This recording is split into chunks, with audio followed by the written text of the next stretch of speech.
Primero nos catalogaban de retrógradas, extremistas, y ahora comenzaron a patologizarnos. Y dijeron, ustedes son homofóbicos, transfóbicos, lesbo-transfóbicos. Pero como vieron que eso tampoco les funcionaba, escalaron y ahora nos llaman delincuentes. ¿Por qué? Porque ya estamos fomentando mensajes de odio. Entonces ya no merecemos siquiera el derecho de hablar, sino que inmediatamente tenemos que ser encarcelados. Y la pregunta es, ¿quién define lo que es odio? ¿Nosotros o ellos? Evidentemente ellos.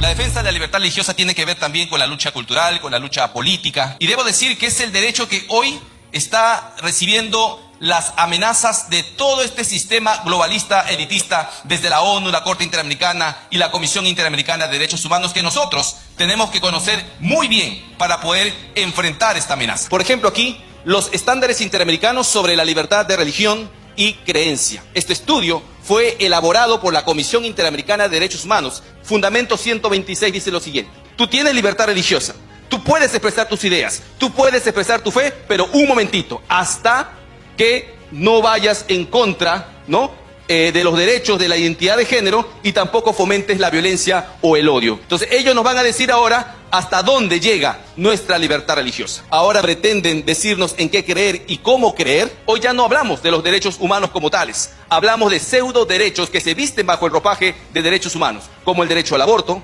el derecho a la identidad de género, el derecho al matrimonio homosexual. Por ejemplo, la Corte Interamericana en el año 2017, en una opinión consultiva, señaló que el matrimonio homosexual es un derecho y que los Estados miembros tienen que acatar ese derecho. De tal manera, dice, que los padres, o sea, ustedes, los padres, las madres, tienen que enseñar a sus hijos sobre estos nuevos derechos humanos. Es una obligación que le impone la Comisión Interamericana de Derechos Humanos. Siguiente. Los Estados, dice, deben respetar la libertad de los padres, pero, acá llegó el pero, conforme a las normas mínimas prescritas por el Estado, que también deben respetar los derechos humanos. Es decir, si mañana se aprueba el aborto o el matrimonio homosexual o cualquier otra ley, entonces hasta ahí llegó tu derecho a la libertad religiosa, colocando al Estado como Dios, ya no tu conciencia, ya no tu fe, sino ahora vas a obedecer al Estado. Por esa razón es importante que desde nuestras esferas podamos luchar contra esta arremetida ideológica. Y por eso que son tres los aspectos fundamentales que debemos fortalecer. Primero, debemos fortalecer la objeción de conciencia como un derecho humano. No podemos dejar esta situación. Tenemos que lograr que se tipifique en todos los países el derecho a la objeción de conciencia. En el Perú, hace unos meses, aprobamos en la Comisión de Constitución la ley que permite el fortalecimiento de la objeción de conciencia. Esto está a punto de entrar al Pleno. Si esto se aprueba, sería la primera ley en Latinoamérica que va a proteger la objeción de conciencia. Segundo punto que tenemos que fortalecer es la soberanía nacional, y es que esta es una agenda extranjera. Y por esa razón es que también desde el Congreso de la República aprobamos una ley para que los jueces peruanos no deban acatar más la sentencia de la Corte Interamericana que se entrometa en nuestro país y donde el Perú no ha participado. ¿Ustedes se acuerdan del caso Beatriz? ¿Se acuerdan del caso de Beatriz donde se quería imponer el aborto en el mundo? Muy bien, esa sentencia, por ejemplo, donde el Perú no ha participado, no sería acatada en nuestro país. Esta ley tiene que ser replicada en todos sus países para que no se imponga el llamado control de convencionalidad, que no es otra cosa que un sistema de dominación internacional. Siguiente.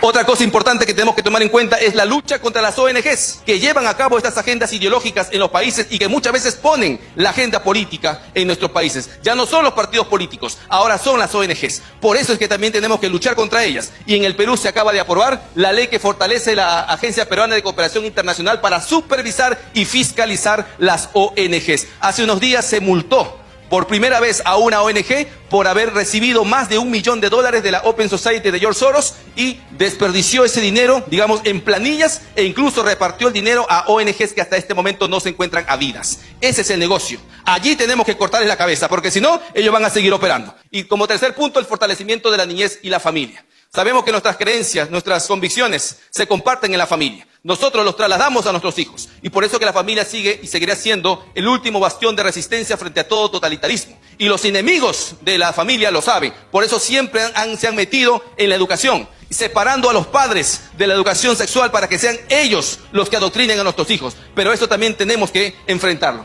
Por esa razón es que tenemos esta ley que logramos aprobar donde protegemos la indemnidad sexual de nuestros niños y adolescentes. Usted cuando vaya al Perú, ahora, usted va a llegar al aeropuerto internacional Jorge Chávez. Antes allí decía mujeres y abajo mujeres en toda su diversidad. Es decir, un hombre que se autopercibía mujer podía ingresar al baño de las mujeres, a pesar que en el Perú no existe ley de identidad de género. Tuvimos que hacer la batalla y aprobamos esta ley donde hemos dicho, a partir de ahora los baños van a ser usados según el sexo biológico, para proteger a los niños, a las niñas y a los adolescentes. Y esto se aprobó. Gracias.